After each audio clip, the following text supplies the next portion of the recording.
Hello, my name is Jeffcock, and today I'll be presenting our paper on transformers and human-robot interaction for delirium detection. The structure of this presentation is as follows. We'll go through an introduction, the implementation, a user study, results, and finally we'll end the presentation with a discussion. Delirium is the onset of confusion resulting from physical illness, affecting an estimated 20% of all hospital patients. It is associated with poorer clinical outcomes such as higher mortality rates and extended hospital stays, while reported to cause anxiety and safety risk to healthcare professionals. Hospitals incur significant personnel and material costs from delirium, estimated at €948,000 a year in the average German hospital ward. Early detection is recommended to treat the underlying cause of delirium. However, it can often remain undetected due to workforce strain. Depression is a common misdiagnosis, while insufficient reporting can occur in wards with high patient-to-nurse ratios.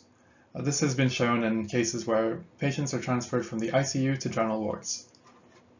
Scales and assessments such as the Richmond Agitation Sedation Scale and Confusion Assessment Method for the ICU are currently used by healthcare staff to classify sedation levels in delirium, respectively. These tools provide concrete steps for diagnosis, however they rely on human interaction to be performed. Related works such as those by Sun et al. And van der Kooi et al. Propose EEG readings for delirium detections using deep learning and statistical methods, respectively. A number of works were also identified that use vision-based methods to monitor breath rate and mobility in ICU patients. While these works demonstrate the feasibility of delirium detection, they either require contact-based monitoring, which is known to cause injury or obstruction to staff, or they focus only on part of the problem of delirium detection, such as agitation sedation prediction. With the aim of aiding staff in wards with high patient-to-nurse ratios, we propose autonomous detection of delirium using human-robot interaction and activity recognition using transformers. Compared to previous works, the system is proposed to implement all features of CAM-ICU as a robotic system. CAM-ICU is a medical algorithm that tests for 4 features indicative of delirium. This includes sudden onset as a change over time, inattention through touch interaction, altered consciousness by sedation levels, and disorganized thinking by speech and gesture interaction. Based on the CAM-ICU flowchart, we designed a system to use HRI to detect inattention and disorganized thinking. A video of the HRI will then be input into a transformer model for sedation agitation classification. For the first HRI feature, the robot uses speech to say the letters in the phrase "save a heart." A human then indicates by touch whenever an A appears. For feature 4 of the CAM-ICU, the HRI system tests for disorganized thinking by asking yes or no logic questions, where humans respond by speech. For part 2 of feature 4, the robot displays an image of a hand gesture, where the human is tasked with repeating it. We use Google's media pipe to estimate the hand poses, and use joint angles to compute the gesture present in the pose estimation. Finally, when all HRI features are collected, video data of the interaction is used for the classification of agitation sedation scores. While related works use deep learning on EEG data, our system proposes the classification of video data using the action transformer by Matzia et al. The architecture of the action transformer, or ACT, in the context of delirium detection is as follows. First, we extract 2D skeleton data from a sequence of 30 thermal image frames. The features are then projected linearly into features for input and given positional embeddings. This input is fed to the transformer model, where the classification score is output by a final dense layer. Since feature 1, acute onset, tracks patient status over time, the implementations of features 2 to 4 described previously provide full coverage of the features needed to detect delirium using the CAM-ICU. Following the implementation of the system, we designed a user study to demonstrate the feasibility of automated delirium detection in hospital-like settings. This was aimed at obtaining qualitative and quantitative results of the performance of the HRI components, as well as for data collection. Videos of the interaction were recorded to form an agitation sedation dataset, since no such dataset was publicly available to our knowledge. This picture shows the user study set up in our lab.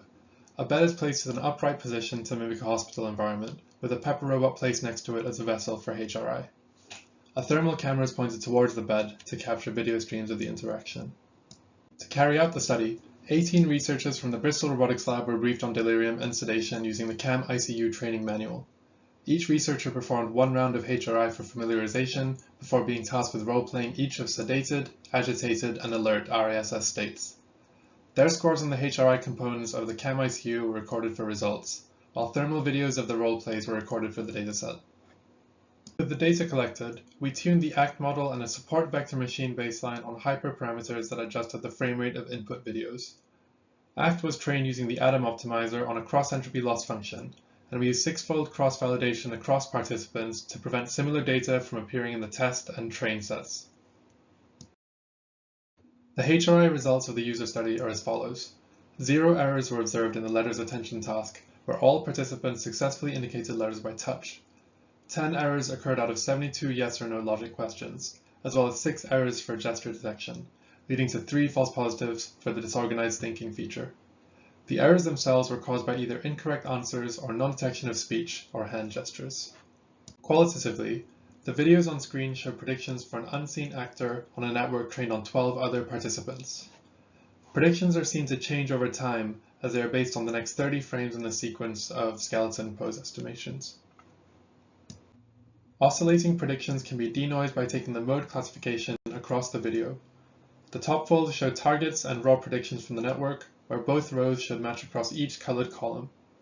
On the other hand, the bottom folds show targets and denoise predictions. Quantitatively, ACT scored a mean balanced accuracy of 0.721 on RASS classification and 0.852 when using denoised outputs. This is shown to match the performance of ACT on the benchmark MPOSE 2021 action recognition dataset. The accuracy of the support vector machine baseline was also seen to be close to those of the other methods. 3 false positives were recorded during HRI, where clarity of speech from the robot and robust hand gesture recognition are areas of improvement that were highlighted from the results. For action recognition, RASS prediction outperformed related work using EEG signals, with a mean balanced accuracy of 0.852. SVM performance was also close to that of ACT, highlighting the effectiveness of 2D skeleton key points as input features. Finally, the mean time of assessment was about 143 seconds, meaning a single robot may assess up to 25 patients per hour. External validity of the user study is limited by the use of alert and healthy participants. Role-playing may differ significantly from real-life settings, while behaviors may have been interpreted differently across participants during the briefings. Trained models were also limited to 3 states of the 10-scale RASS required of the CAM-ICU. Finally, user perception and acceptance are key considerations that need to be addressed in a future real-world implementation.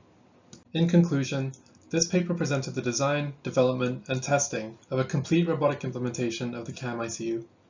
The results demonstrate the feasibility of HRI and transformer-based action recognition to aid delirium detection in workforce-trained hospitals. Future work is required to scale the user study to hospital wards, validating performance on reliable data from real-world patients. Thank you for listening to this presentation.